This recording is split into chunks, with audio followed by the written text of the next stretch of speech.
Good afternoon, folks. Well, the first round is complete, and we got all the final scores in. I gotta say, I'm kind of stunned about some of these final scores, yet I'm not about others. I gotta say, my pick for Ohio State was 24-17 over Tennessee. Ohio State beats out Tennessee 24-17. Penn State would beat out SMU 34-21. Then Notre Dame beats out Indiana 24-21. Then Texas over Clemson 38-31 would have been my final score as well. Surprisingly, I came pretty close on a few of these. Unfortunately, I was wrong on Ohio State. Completely wrong. I was literally shocked. Texas won 38-24. Texas will move on to the Fiesta Bowl and take on Arizona State. Then Ohio State pretty much laid the law down on Tennessee. They literally destroyed Tennessee from start to finish. 42-17. Now they kind of played lackadaisy like they did against Michigan in the second quarter. Just pretty much will just run the damn ball, which they never should have done. They should have just kept on playing lights out. Winning 42-17. Then I was right about the Tennessee score, but wrong about our score. I mean, I was literally shocked. Then Penn State pretty much destroys SMU 38-10. Ohio State will take on Oregon in the Rose Bowl. And then Penn State will take on Boise State in the Peach Bowl. And then Notre Dame pretty much had Indiana in the books. But then Indiana scored 2 late touchdowns. They scored one with a 2-point conversion. Then they scored again. Then they tried for 2 again. No good. 2-point try, no good. So Notre Dame held on 27-17. So Notre Dame moves on. So I kind of predicted the first round would be winners, but I didn't expect them to be blowout wins, by all means. Now, Indiana, on the other hand, and Notre Dame, that was kind of a close game closer towards the end when Indiana kind of made a game out of it. Now, Clemson, on the other hand, they kind of made a game out of it till the very end when Texas kind of sealed the deal, but Arizona State and Texas, I think that'll be an interesting game.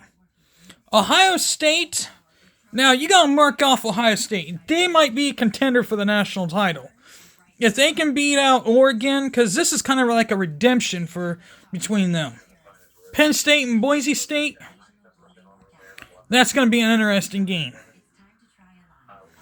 I think it'll come down to Ohio State and Georgia, most likely. I don't think Penn State... Now, who will I think will win the next round? I think it'll be Texas beating out Arizona State.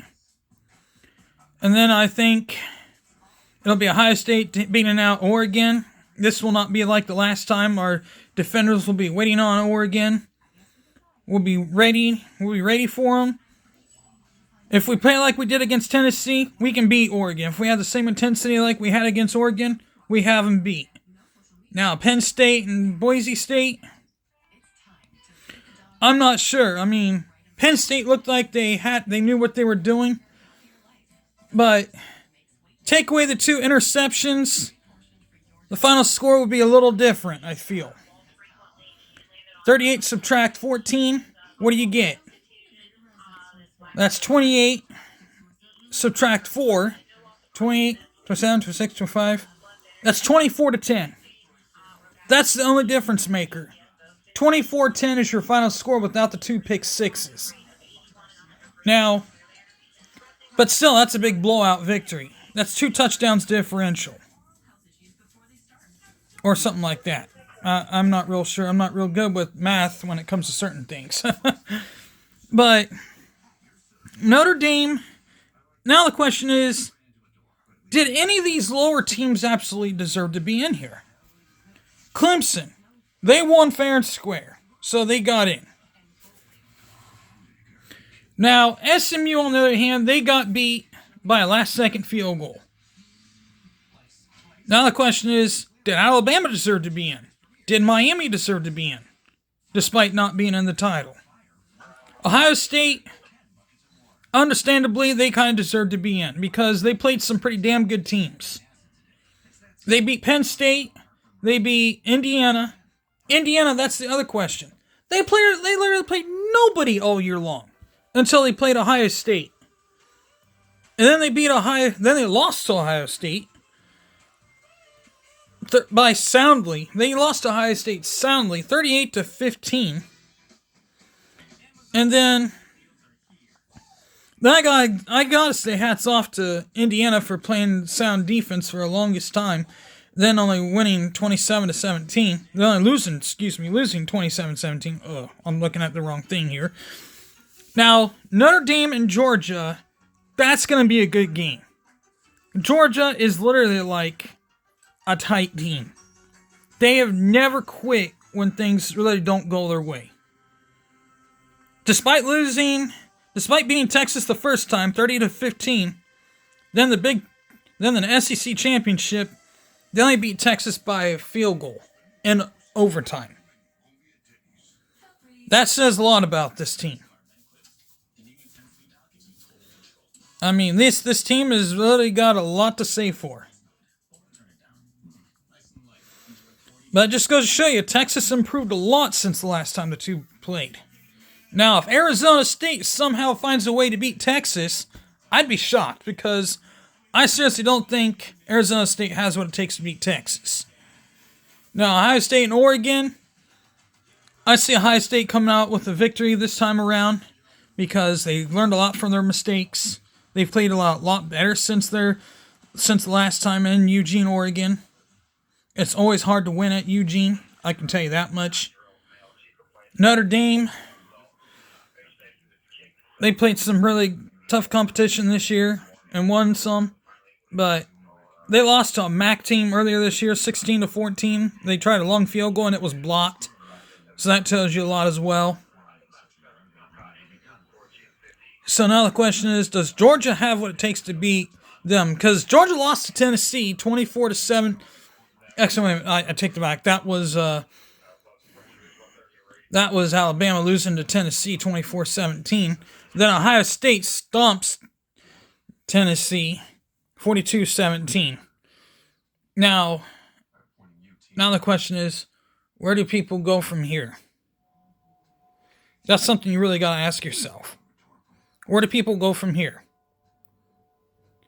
Now, if Ohio State beats out Oregon and they got to take on Texas, I don't know. I mean, that's going to be a tough one. If Ohio State can air it out against Texas, I would be saying to myself, and I saw this all over Facebook, where was this team against Michigan? And that's a good question. What the hell were they thinking? Why do we run the damn ball all this time against Michigan? We wanted to prove a point because we wanted to be strong and prove that we were so freaking good. That's not how you beat Michigan. It's not about running the damn ball. You go with what works. And what did we do with Tennessee? Tennessee was expecting us to run the damn ball. They had the guys lined up all front like we were running the damn ball. And what did we do? We aired it out. We spread them across the field more. And what happened? That's right. We spread the field out. We spread them thin. Then when we started spreading them thin and make them think we're going to pass, we ran the ball. That's what opens up the lanes. That's how you open up lanes for your team to run. You spread them thin. Ohio State didn't do that against Michigan. We decided to run the damn ball more than we'd ever wanted to, instead of throwing the ball often.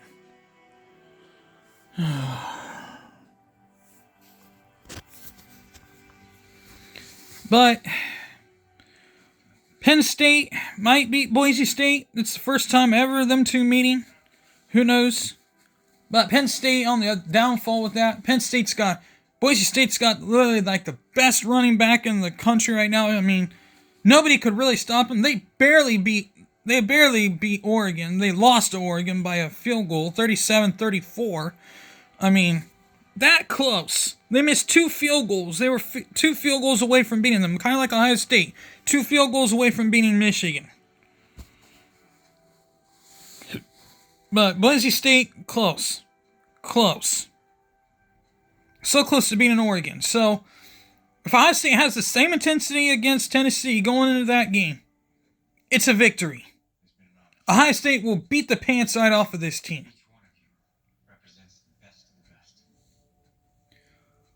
Ohio State will beat them. My choice is a reflection of that and nothing more. This will be a very good game because Ohio State will play a very talented Oregon team, the best that there ever has been. And if Ohio State makes Oregon look weak like they did Tennessee, I think Ohio State will have a chance to go literally a long way. I mean, I think Texas will be a really hard team.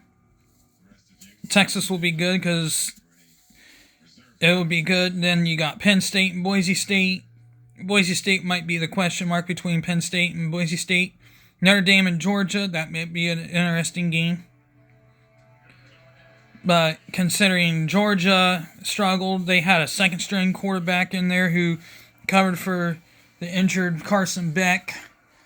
But he brought Carson Beck in after his injury just for the just for the one-run play, and that was the only play they helped win the game.